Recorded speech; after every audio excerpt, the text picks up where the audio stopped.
जय श्री कृष्ण दोस्तों, और जय माँ शेरा वाली की जय हो।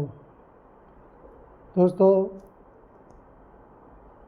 अभी 9 अप्रैल से 17 अप्रैल तक माँ दुर्गा का पर्व नवरात्रि चल रहा है। दोस्तों,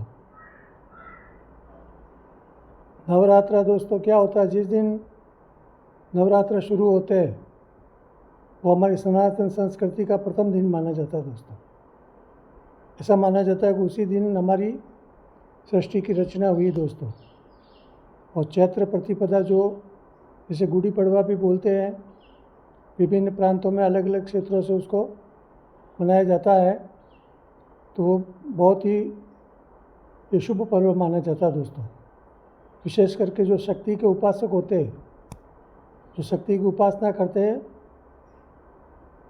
शक्ति यानी स्त्री की जो शक्ति होती, नारी शक्ति होती, उसकी उपासना है। दोस्तों, शक्ति का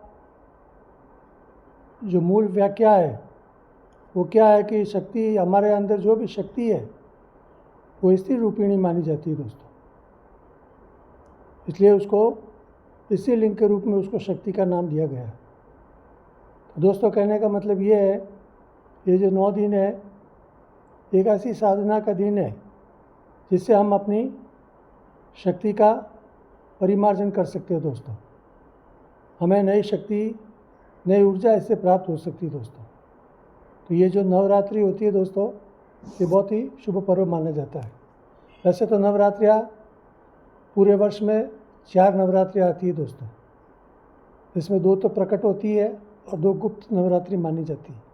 प्रकट नवरात्रि कौन सी है? एक तो ये जो अभी चल रही है, ये चैत्र शुक्ल पक्ष की जो नवरात्रि मानी जाती है, ये एक प्रकट नवरात्रि है। एक दूसरी दीपावली के पहले आश्विन मास में आती है, जब हम गरबा नृत्य वगैरह करते हैं, वो भी एक नवरात्रि मानी जाती है। ये तो मुख्य 2 नवरात्रि जो कि सभी गृहस्थ वगैरह सब इसमें हिस्सा लेते हैं। दोस्तों, इसके अलावा 2 नवरात्रि और आती है जो गुप्त नवरात्रि कही जाती है। जो एक तो आषाढ़ शुक्ल पक्ष में 9 दिन मनाई जाती है, और दूसरी पौष मास की शुक्ल पक्ष के जो 9 दिन होते हैं, पौष मास की शुक्ल प्रतिपदा से 9 दिन और आषाढ़ शुक्ल प्रतिपदा से 9 दिन, ये 2 गुप्त नवरात्रियाँ होती है। दोस्तों, लेकिन इनमें क्या है कि जो तांत्रिक जो शक्ति का स्वरूप होता है उनकी पूजा उनमें की जाती है।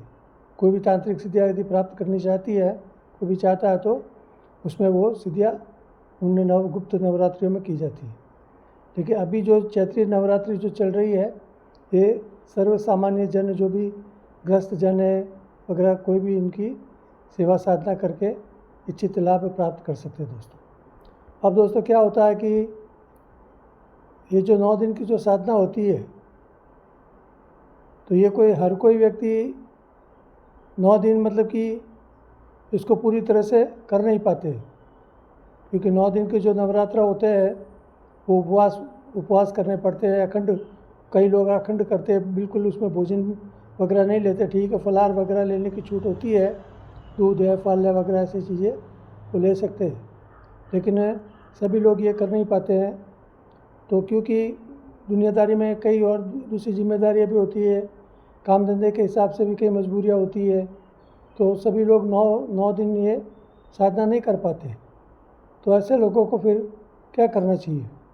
तो दोस्तों, ऐसे लोगों के लिए एक उपाय है जिसे कन्या पूजन कहा जाता है, जो कि 17 तारीख, जो 17 अप्रैल आएगी, उस दिन ये पर्व मनाया जाता है कन्या पूजन का। तो कन्या पूजन वैसे दोस्तों क्या होता है, ये भी एक शक्ति साधना का एक स्वरूप है। दोस्तों, तो वो किस तरह होता है, जैसे कि हम नवरात्रि को जो माँ दुर्गा के जो 9 अलग अलग जो स्वरूप होते हैं उसकी हम पूजा करते हैं।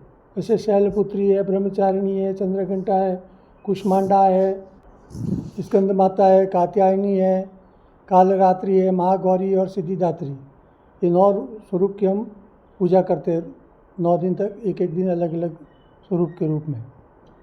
लेकिन 17 तारीख को जो कन्या पूजन होगा दोस्तों, उसमें क्या करना चाहिए कि जो कुंवारी कन्याएं होती, जो बालिकाएं, उनमें शर्त यह है कि वो 2 वर्ष से 10 वर्ष तक की होनी चाहिए दोस्तों। जैसे 2, 3, 4, 5, 6, 7, 8, 9 और 10, ये इस उम्र की कन्याएं होनी चाहिए। तो ये जो 9 कन्याएं होती है, इनको आप अपने घर पे निमंत्रण दें, पहले जाकर उनको निमंत्रण देना है, देकर आवें। तो वो 17 तारीख को आप अपने घर पे बुलाकर उनकी पूजा कैसे करनी मैं आपको आगे बताऊँगा। लेकिन एक बीच में मैं आपको संशोधन बता देता हूँ। मान लीजिए कि आपके आसपास में या आपके परिचितों में या आपके परिवार में इस तरह की कन्याएँ नहीं मिले, जैसे 2 से 10 वर्ष तक की 9 कन्याएँ छोटी बड़ी मान लो है, तो उसमें एक चीज़ का बस ध्यान रखें कि कोई भी कन्या रजस्वला नहीं हो। रजस्वला किसको बोलते हैं? जिसके पीरियड नहीं आते हो, जिससे मासिक धर्म शुरू नहीं हुआ हो। जिस कन्या का मासिक धर्म शुरू नहीं हुआ हो वो आप ले सकते हैं। जिस कन्या का मासिक धर्म शुरू हो चुका है वो इस पूजा में वर्जित है दोस्तों, तो वो कन्या आपको इस पूजा में शामिल नहीं करना है। तो ये विशेष ध्यान रखें। फिर ठीक है, वो 10 वर्ष से कुछ 11, 12, 13 वर्ष तक भी हो सकती है। तो एक शर्त यही है कि उसमें उनका पीरियड नहीं आना चाहिए, क्योंकि पीरियड आने के बाद में वो कन्या नहीं रहती, वो किशोर अवस्था में प्रवेश कर जाती है। तो वैसी कन्याएं नहीं होनी चाहिए, ये विशेष ध्यान रखें। तो ये 2 से वैसे तो 10 वर्ष तक की कन्याएं मिल जाए तो सबसे अच्छा है, वरना 1-2 साल ऊपर नीचे भी आप ले सकते हैं। या एक सेम उम्र की, मान लो 2 वर्ष की 2 मिल गई, 4 वर्ष की 2 मिल गई, 3 मिल गई, तो भी वो उसको कोई तकलीफ़ नहीं है, वो आप ले सकते हैं। तो 9 कन्याएं आप अपने घर पर आमंत्रण दें, उनको आमंत्रण दे के आवे पहले कि माँ देवी मतलब आप हमारे घर पर पधारे करके। तो ऐसे निमंत्रण दे के आएंगे। फिर 17 तारीख को आप उनको अपने घर पे बुलाकर पहले सबको, उनको किसी पट्टा हो तो ठीक है, नहीं तो किसी ऐसे ऊंचे स्थान पर बैठाकर सभी कन्याओं का पहले उनके पाद प्रक्षालन करें दोस्तों। पाद प्रक्षालन मतलब उनकी चरण पखारें, मतलब उनके चरण को धोना है जल से, शुद्ध जल से धोकर उनको पोंछ कर, और उसी जो वो जल होता है वो अपने मस्तक पर उसके जो टीकाकरण करते हैं ना, वैसे आँखों से और मस्तक से उसको छू ले दोस्तों। तो ये उसकी पूजा होगी। फिर सभी 9 कन्याओं की इस तरह पूजा कर ले। फिर सभी 9 कन्याओं की जो उनके जो पद होते हैं, जो पैर होते हैं, उन पैरों को कंकु है, पुष्प है, चंदन है, रोली है, कंकु है, इनसे वापस उनकी पूजा करें। उनको पुष्प चढ़ाए, चावल चढ़ाए, कंकु उनके पैरों, दोनों पैरों में कंकु लगाए और पुष्प चढ़ाए, और इस तरह इनको वापस सभी 9 कन्याओं की पूजा करें। इसके बाद में उनको कुछ उपहार दे, फल दे, वस्त्र दे, कुछ भी उपहार जो होते हैं वो उनको देने चाहिए, मतलब उनको किसी भी तरह से हमें संतुष्ट करना है दोस्तों। फिर यदि आपकी हैसियत हो तो आप उन 9 कन्याओं को आप भोजन भी दे सकते हैं, वस्त्र भी दे सकते हैं, कुछ खिलौने भी दे सकते हैं। उनके मतलब शिक्षा, वो छोटे बच्चे तो स्कूल जाते ही है, तो कुछ ऐसी चीज़ें भी उनको दे सकते हैं जो वो उनको हमेशा उपयोग करें। तो इस तरह मतलब उनकी मतलब उनको पूजा करें, और पूजा करने के बाद में उनको कुछ न कुछ यदि आप चाहे तो दक्षिणा भी दे सकते हैं, फल भी दे सकते हैं। ये सब चीज़ें ध्यान रख के करें दोस्तों।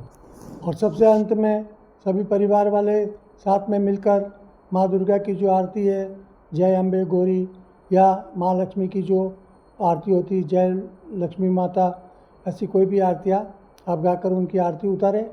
फिर आप उनके घर पर वापस उनको विसर्जन करें, को छोड़ दें, और ये कामना मन में रखें कि माँ दुर्गा, नव दुर्गा हमारी सारी मनोकामनाएं पूरी करेंगी करके। तो ये आस्था हमेशा फलीभूत होती है, तो आस्था रखें। और यदि आप 9 दिन तक नवरात्रि के कोई भी अनुष्ठान नहीं कर सके तो ये कन्या पूजन निश्चित रूप से आप करें, जो 17 अप्रैल को आएगी दोस्तों। उसी दिन रामनवमी भी मनाई जाएगी, तो ये भी बहुत अच्छा है। तो आप घर में और भी कोई भी आप चाहे तो आप आयोजन कर सकते हैं रामनवमी के भी, क्योंकि कन्या पूजन अवश्य करें। और माता भगवती आपकी सारी जो भी लक्ष्य है, आपके टारगेट है, आपकी मनोकामनाएं हैं, जरूर पूरी करेगी दोस्तों। ये मेरी कामना है दोस्तों। आज के लिए केवल इतना ही। जय श्री कृष्ण, जय श्री राम दोस्तों।